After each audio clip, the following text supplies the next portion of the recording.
SC capacitor question number 52. A capacitor stores 50 microcoulomb charge when connected across a battery. When the gap between the plates is filled with a dielectric, a charge of 100 microcoulomb flows through the battery. Find the dielectric constant of the material inserted. Student ये question कह रहा है कि हम एक capacitor को जब किसी बैटरी के क्रॉस कनेक्ट करते हैं तो उस बैटरी पे उस कैपेसिटर पे जो चार्ज आता है उसका वैल्यू दिया हुआ 50 माइक्रोकूलम्ब ये चार्ज स्टोर करता है। ओके चलिए क्वेश्चन आगे कह रहा है उसके बाद हम क्या करते हैं कि इस कैपेसिटर के अंदर हम एक मटेरियल डाइलेक्ट्रिक मटेरियल से हम इसको फिल कर देते हैं, पूरा भर देते हैं, जिसका डाइलेक्ट्रिक कांस्टेंट मान लिया के है, उसी के का वैल्यू इनफैक्ट निकालना है। तो उसको भर देते हैं और ऑब्वियसली सोर्स से हम कनेक्टेड हम रखे हुए रहते हैं। तो हम लोगों को दिया हुआ है कि उस केस में क्या होता है कि इस बैटरी से जो चार्ज फ्लो करता है, ध्यान दीजिएगा, ऐसा नहीं समझिएगा कि इस पर जो चार्ज है, दोनों में अंतर है।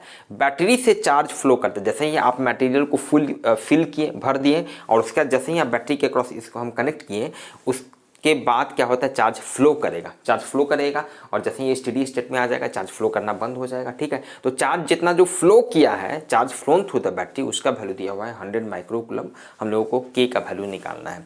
स्टूडेंट समझिएगा, यहाँ पर देखिए बहुत आसानी से कितना चार्ज फ्लो किया भाई, 100 माइक्रोकूलम्ब। मान लेते हैं ये शुरू में जो चार्ज इस पर था, ठीक है, जब मटेरियल फिल नहीं था डाइलेक्ट्रिक मटेरियल, मान लेते हैं इस पर ये QI था, तो QI का वैल्यू 50 माइक्रोकूलम्ब दिया हुआ है। चार्ज इससे कितना फ्लो किया, 100 माइक्रोकूलम्ब। जाहिर सा बात है चार्ज जो है बैटरी से फ्लो किया होगा।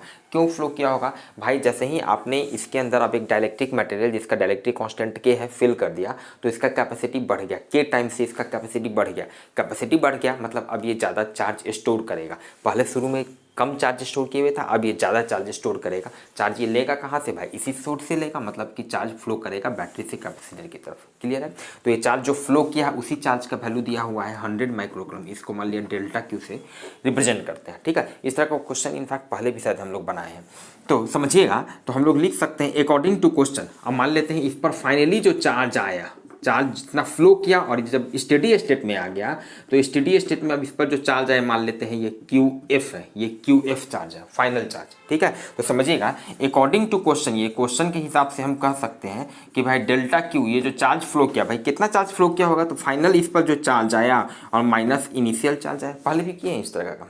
क्लियर, ठीक है ना। तो ये चार्ज फ्लो किया था भाई 100 माइक्रोकूलम्ब, शुरू में चार्ज था इस पे 50 माइक्रोकूलम्ब। ठीक है, माइनस फाइनल चार्ज ये QF, तो हम लोगों को QF नहीं पता है, इनिशियल चार्ज था 50 माइक्रोकूलम्ब। तो यहाँ से आप देख सकते हैं कि फाइनल इस पर जो चार्ज आ गया होगा वो 150 माइक्रोकूलम्ब, इतना चार्ज इस पर अब आ चुका है।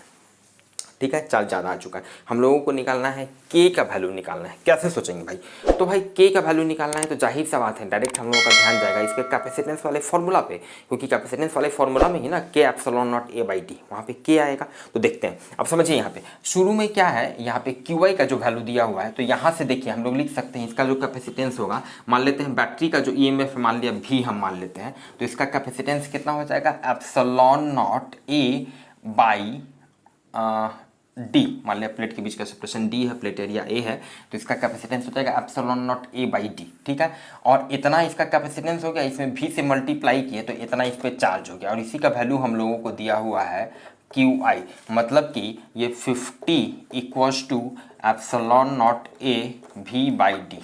ये एक ही क्वेश्चन हो गया। ठीक है, अब जब हम इसके अंदर ये डाइलेक्ट्रिक मटेरियल फिल कर दिए हैं, तब इसका कैपेसिटेंस हो जाएगा के टाइम्स मल्टीप्लाई हो जाएगा, और तब इस पे चार्ज जो होगा, ध्यान दीजिएगा, मतलब QF हम लिख सकते हैं, इसका कैपेसिटेंस अब हो गया है के epsilon not A/D।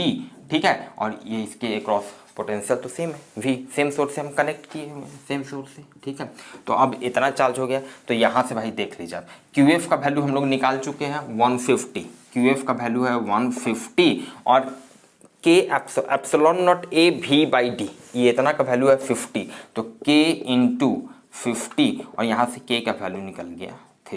This is your final answer.